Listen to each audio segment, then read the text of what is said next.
Oh, and we're back in the room once again, ladies and gentlemen. Welcome once more to the Caiman Show. As always, I have a treat for you today. I have acclaimed author Lesley-Ann Jones. She's wrote about Freddie Mecury. She's wrote about David Bowie. She's wrote about Marc Boden. And we're talking today about the paperback book, also available in hardback. If you're feeling flush, guys, hands in your pockets.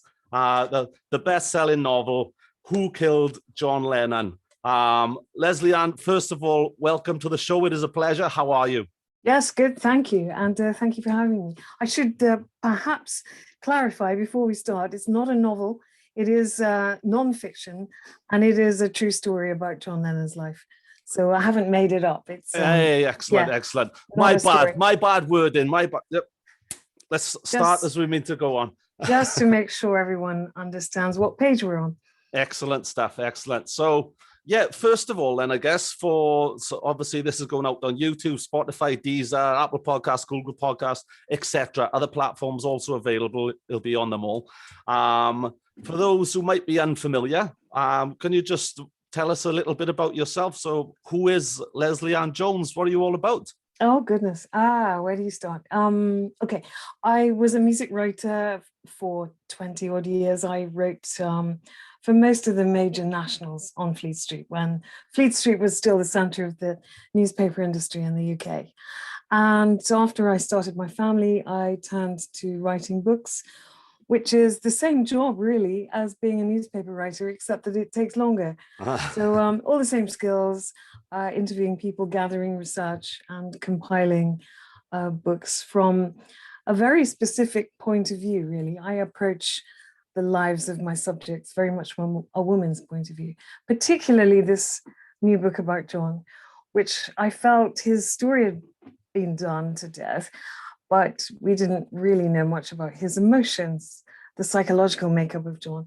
So I wanted to retell that story through the women in his life, and that was the route I took. Excellent stuff, excellent. Well, I was going to ask, I was going to say, obviously, John Lennon's life has been well documented through books, through biographies, etc., etc. I was going to ask, so to come up with something different, a little more sizzle to the steak sort of thing, how do you go about that, first of all? So where do you find your leads, and who do you tap into for this information?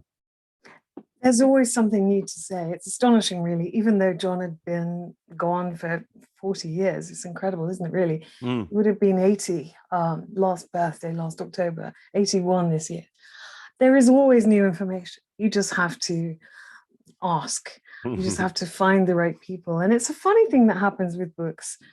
I always find this, once you commit to the project, once you give yourself to that, and it's a big commitment because you're spending over a year of your life writing this story, and all the months it takes before that to track people down, and those people put you in touch with other people, and you go places, Liverpool, New York, wherever, to visit the very places, and to do things like stand in John Lennon's own bedroom, looking out of his bedroom window on the spot where his mother was killed, that kind of thing. So you've actually done that and visited those places? Wow. Yes.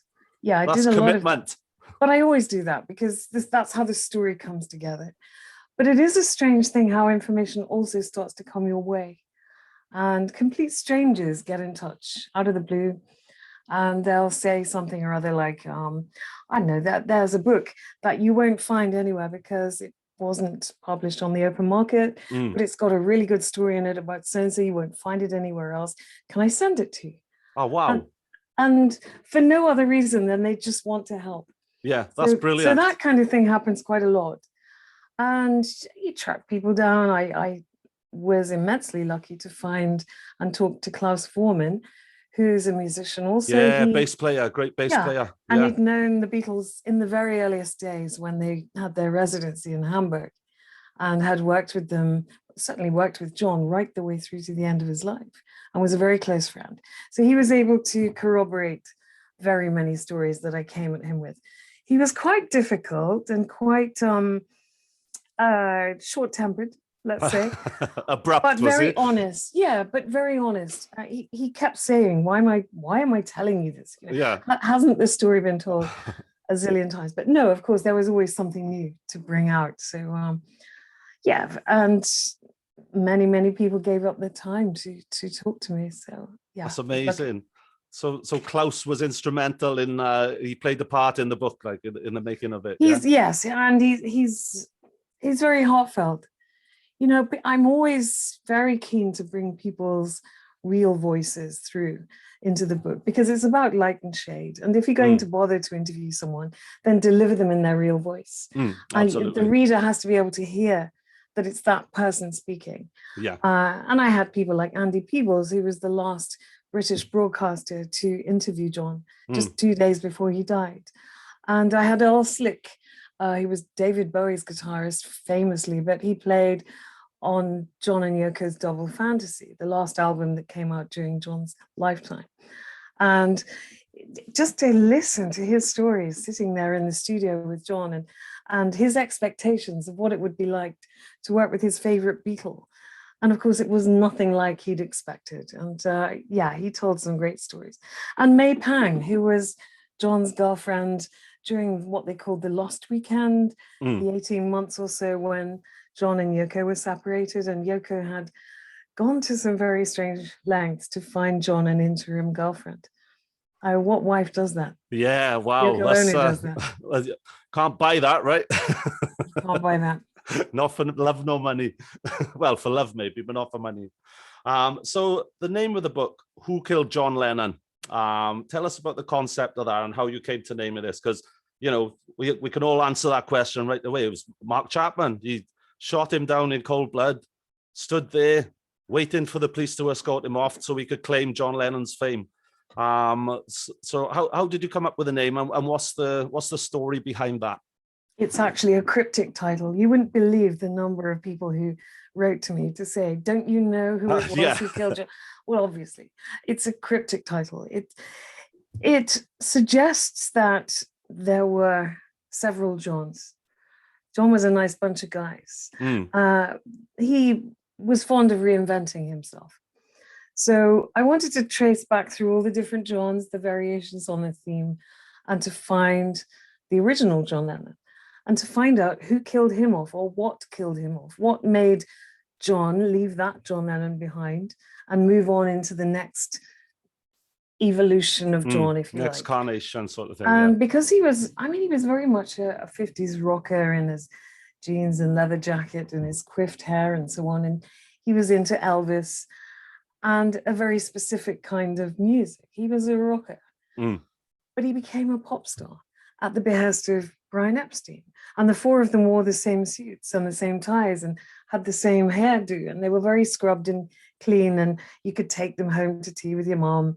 That was the legend anyway. Yeah. And they did that very strange little sort of synchronized bow at the end of each song and so on.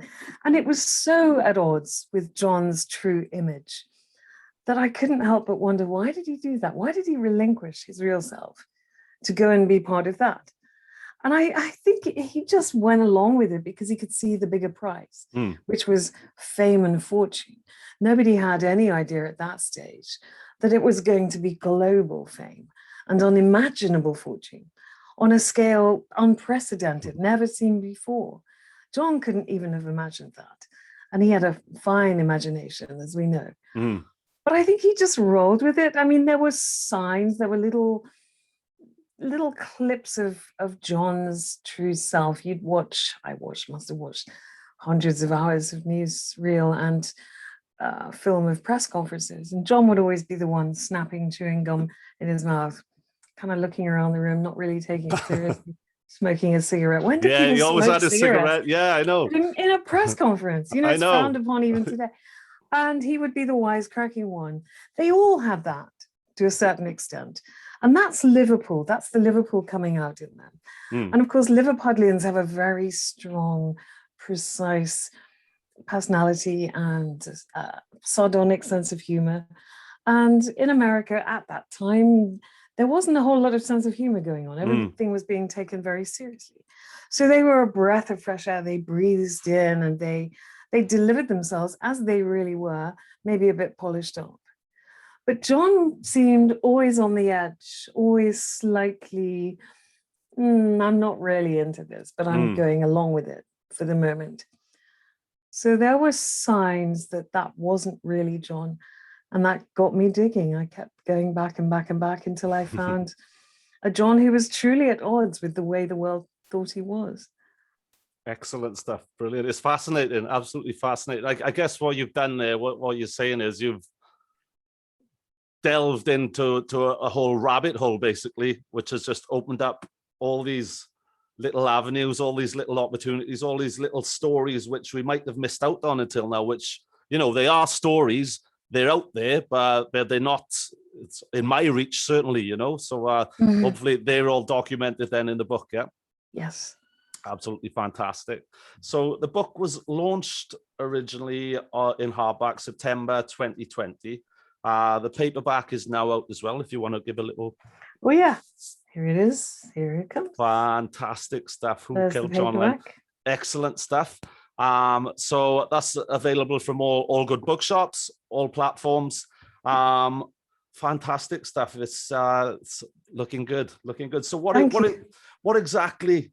So talk us through how you got into the start of the book. Then where does it take us as a reader? So from the start, talk us through the journey of the book, if you will, and without giving too much away to a potential reader. That's always the thing, isn't it? I don't want to give too much away. If you can give a little teaser of a little, shall we say, a little preview of what we've got in store then. So really, I go in on the night of the assassination and go through the details of the things we think we know that happened that fateful night, 8th of December, 1980 in New York. It was actually already the 9th of December here. Okay, right, with the time differences, yeah. Yes, so it was already the early hours of the next day. And for example, I don't want to give too much of the detail away because I would like people to read it in sequence and to absolutely discover the story for themselves. But even down to the doctor who gave press conferences to say that he had tried to save John's life, turned out not to be that doctor at all. It was a completely different doctor. Really? It was just a young guy who was on duty that night. He was only 29-year-old. Yeah. And he held John's heart in his hands and tried to massage it back to life before replacing it in his body. I mean, if you think of that image, that's quite a horrific thing in a way. Absolutely. To think of a doctor literally holding his heart in his hands. But there were all kinds of things. There were conspiracy theories. We had it all, didn't we? Really, that Mark Chapman had set out to take somebody's life, and if he hadn't have taken John, he had a plan to walk down to Broadway, where David Bowie was appearing as the Elephant Man in a play, and he was going to have a go at him instead. He also bumped into James Taylor in the subway. All right. And had him up against a wall. So, and the police later found a list in his hotel room of other people that he was planning to go after if he didn't get John Lennon. He admitted it in his last appeal. He comes up for parole every couple of years, and his appeals to date have always been turned down. And he's served 40 years, which in technical terms is longer than a life sentence. Yeah, absolutely. Yeah. But I've always believed that life should mean life. I absolutely wholeheartedly agree with that. You take a life, you know, you give a life at the end of the day, as far as I'm concerned. You take someone's life, you've got to be prepared to sacrifice your own and pay for it. I think so. And I did converse over email with his wife, Gloria. Yeah. She has conjugal visits with her husband, and they stay in a caravan, they eat pizza, they watch television, and they do whatever else. I asked her, why did you stand by him? And she said, she's a very religious woman, and she said it was God's wish that I do that I pledged myself to him in marriage for life until death us do part, and that my duty is to stand by him. A lot of people would say, well, more for you, but yeah, he has shown contrition. He has admitted he wanted to be famous, and that was the only reason he did it. But what a terrible thing to go down in history for. Absolutely. It's the worst, you know, becoming famous by taking a life, killing a legend, killing an icon. You know, granted, you're famous for what? 5 minutes, then your life is down the pan, literally, you know. He's it's stuck with his 4 walls and a roof. I think I don't see him being released during Yoko Ono's lifetime. Yeah. She's an old lady now. She's what, 87 and not in the best of health. But then there are the children to consider. Julian was to be here. Sean was to be here. So for the safety of their family, I think there will always be a counter appeal to not release him, please, because nobody knows what he's capable of. It's all very well for these prisoners to say, well, I'm reformed. I know better now. Do they really? How do we know? They could be just telling us. That's it, exactly. A, do they really? And B, so does that give any comfort to the family who've still got to live with this? No. In a word, no, it does not, you know? Mm-hmm. But so the book starts there.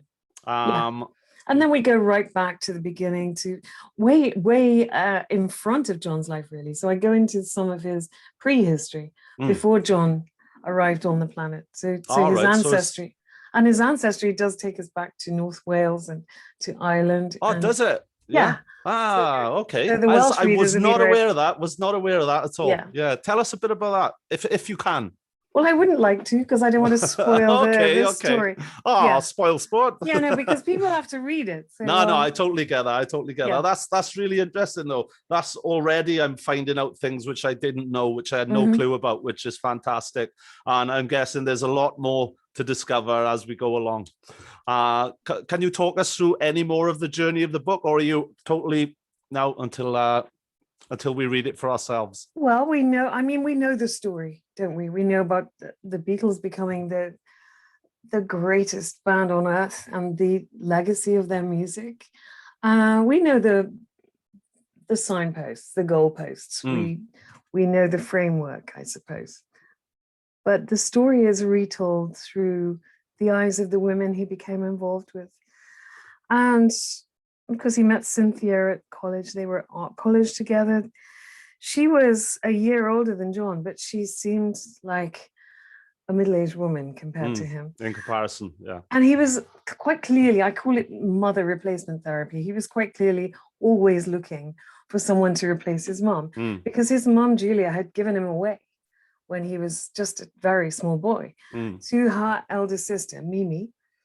And Auntie Mimi brought him up with a rod of iron.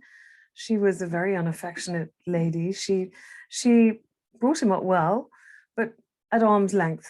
She wasn't somebody who was going to cuddle him and kiss him. There was no maternal instincts there. Yeah. No, and she was married to John's Uncle George, who was a lovely person who introduced John to literature, the Just Williams stories and so on, and got him into newspapers, crosswords, sketching, cartoons. And then John founded his own little newspaper called the Daily Howl, in which he would draw quite wicked, vicious cartoons of masters and other kids at school, and give them speech bubbles with terrible things coming out of their mouths. And this would do the rounds at school. It would be circulated. Yeah, he became pretty well known for that. So that was down to Uncle George. But then Uncle George died when John was 15, and he was devastated. This was a really sad little touch, really.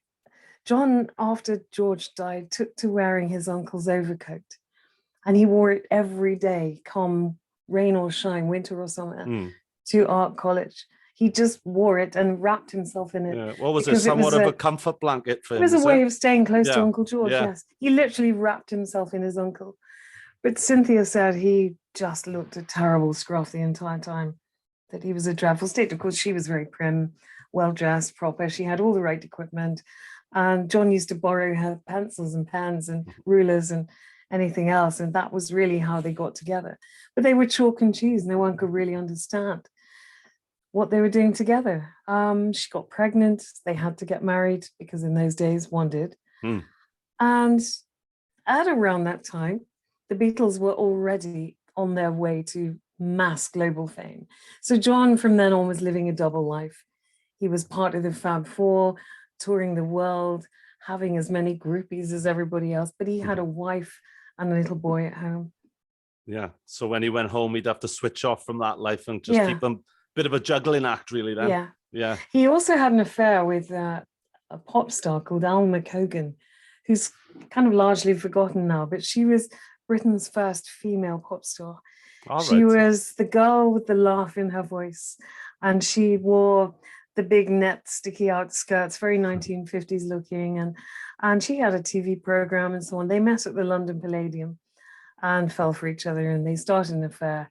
They would check into hotels around London as Mr. and Mrs. Winston. And she was 7 years older than John, so again, a mother figure. And then she very sadly contracted ovarian cancer and she died at 36. John was inconsolable. God. Yeah. And within a fortnight, he turned around and met Yoko Ono at a gallery opening in London and began an affair with her, and shortly after left Cynthia for Yoko. And again, Yoko was 8 years older than John. So, and he took to calling her mother. That mother thing, yeah. Yes, yeah. He even called her mother right to the end. And people said, oh, well, that's a northern male thing. You know, we always call the woman of the household mother. But I think it was more than that with John. Yeah. I think she really was the maternal figure that he'd always lacked, because his mom gave him away, and then tragically she was killed outside his house. So he did say, I lost my mother twice. The first time when she gave me away, the second time when she was killed outside my home. It's a lot to take. It's deep, isn't it? Very deep. Yeah. And it sounds like he's just looking for that, to fill that void somehow, you know? Very much the void. And of course, a void like that isn't fillable. And the more you can't fill it, the more you try. Yeah, and the more you can't, the more you want to, yeah. The clues are all in the songs. Excellent stuff. All right, well, brilliant. Well, fantastic. If so I'm not going to ask you too many more questions about the book then, because I'm digging too deep here. But before we wrap up, why should people buy this book? And yeah, anything else we need to say about the book before we wrap it up?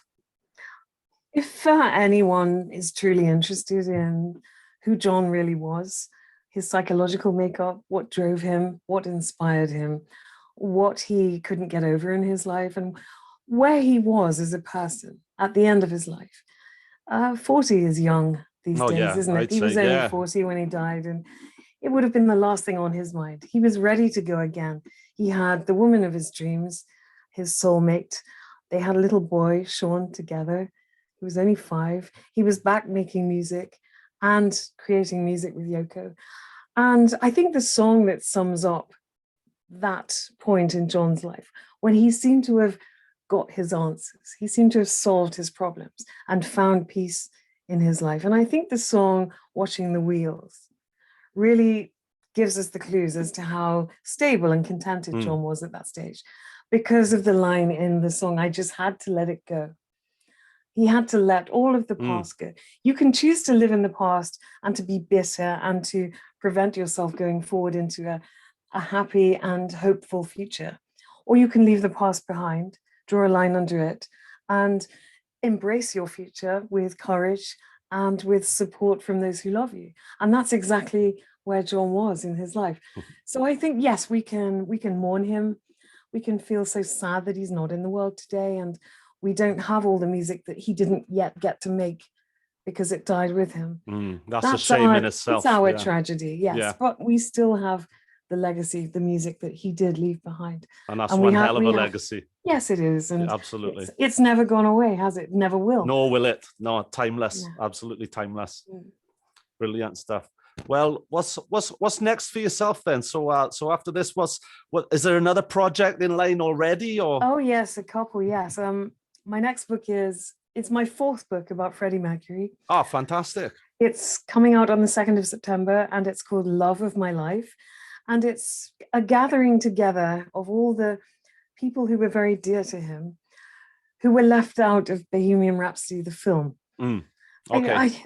I wanted so badly to love that film, but there were so many. You spotted the gaps missing. to do, yeah. Yeah, there were people missing who were really important to him. And I Can you drop a few names? Well, for example, Barbara Valentin, who was a girlfriend of his during the Munich years. They bought a flat together. Yeah. They sort of lived there together. They didn't quite get it together, but that was the intention. but for various reasons like timing and so on. But she was a famous Austrian-born German film actress, and they met and they fell for each other, and they had a wild affair that incorporated all the other things that we know Freddie did. She was airbrushed out of the story. There's no mention of her in the film. And I really felt that there should have been, because I spent quite a lot of time with Barbara talking about Freddie, talking about her film career and her influence over him, and how he turned her life around and so on. They were clearly, to me, very important to each other, but she was left out of the film. Not a mention. Worse than that, she was on her way to the funeral after Freddie died, and she got a phone call telling her not to come. She Really? wouldn't welcome, which I thought was shameful. You know my next question. Who called her? Yeah, by the book. She would never tell. Right. Say. Okay, that's fair enough. She's keeping that one close to her chest. So that's Love of My Life. That's coming out in September, and I'm currently working on a new book called The Stone Age, marking 60 years of the Rolling Stones. They'll celebrate the fantastic 60th anniversary of their first ever gig next July. Yeah. So that's awesome stuff, and that is a huge undertaking. I bet. Yeah, I dare say. Yeah, there's a lot to cover. I think it's more a case of what can I leave out? You know, it is that. It is that, because otherwise you'd end up with a set of encyclopedias. Yeah, reams and reams and reams. You know, you've got to tell a story. So it is about, and I see what their dilemma was with the film as well. You can't tell a 45-year-long life in 2 hours of film.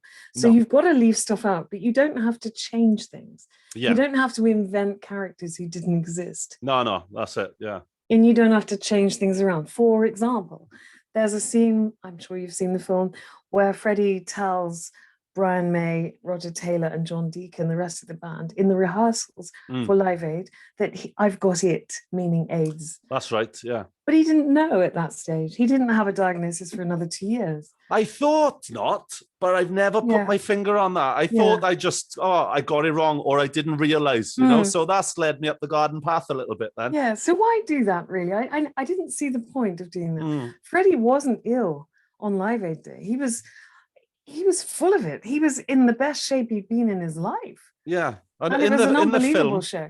Yeah. If I remember rightly, he's coughing into his hand before going on stage, and his, you know, crimson on his hand then, you know?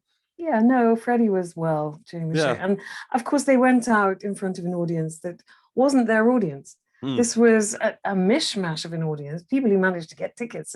So they were everybody's audience, really, not necessarily Queen fans. No. They thought about this, and they're a very clever band, clever individuals. And they decided that the only way they could approach this was to do a medley of their greatest hits. But they had so many, which ones do you choose? So they narrowed it down. And so they did excerpts from various songs, and they put it together for an 18-minute set. They went out there, they had their sound technician turn the sound up just before they went on stage. So they were louder than everybody else. Brilliant. And everybody backstage, everyone backstage sort of went to the monitor like this, like, what? Who's making that sound? And people rushed out to see what was going on. And they stole the show. They totally stole the show. Yeah, absolutely. They were brilliant. Love that gig. Bowie was the best solo performer on the day. Yeah. And Queen were the best band. And that gave them, they saw the reaction. Even in the Radio Gaga, you know, I think the video wasn't even that well known at that stage. But during the chorus part of the Radio Gaga, where everybody just and they were astonished. I'm doing it in my head now. Yeah, they just didn't realize how widely known that was at that point. It was amazing. It became an anthem. It did, and it convinced them that they still had what it took to go again. And so they mounted the Magic Tour, and they set off in 1986, the following year, to tour Europe. And the intention was a world tour. But of course, Freddie began to lose his health, and the world tour didn't happen. The last show was Nebworth Park in August 1986, and that was the end. Yeah, that's, you know, sad as it is, that's a good show to go out on though as well, you know, Nebworth, if you play Freddie, Nebworth, you know. But then if you think about it, Queen have gone on, you know, that we had the stage musical, we've had the film, we've had endless tours, endless repackagings and box sets and new material leaking out all the time. It's been, I think Freddie and Queen are bigger today than they were during Freddie's lifetime. Oh yeah, I'd say. And you have to question, would that have happened had Freddie lived? He probably would have done that one last tour with them. Yeah. And they would have maybe called it a day at that point. Because that's it. Maybe called it a day, done a reunion tour around about now, perhaps. You know, it. Except that he would be 75 now. Yeah. He was already saying when he was 45, well, it's rather ridiculous, isn't it, darling? You know, 45-year-old rock star. I don't think it's very dignified. Personally, I think he wouldn't have carried on doing the Queen thing, but I think because he moved into the music he did with Montserrat Caballé, that's right, yeah, and the Barcelona album, which was astonishing. Oh yeah, for me, sums up Freddie how he was in his mid years had he lived long enough to grow old. That's it, as he's matured. Yeah, and I think he would have gone out around some of these spectacular concert halls around the world, of which there are many, every couple of years, and would have given a show here, a show there, a sort of Andrea Bocelli type of approach, because he had that crossover thing going on now. Totally. And he invented that genre, which was rock meets opera. Nobody had done that before. Freddie created that, and many people did it after him. That's right. Well, funny enough, I was speaking to Nadia Ida on you the other day. Okay. She was on The Voice. I'm not sure if you're familiar with her. And we were just talking about crossover. And Freddie was the man. Yeah, totally. He seriously was. And of course, what it really showed for me as well, which was so touching, was that even the stars have their stars.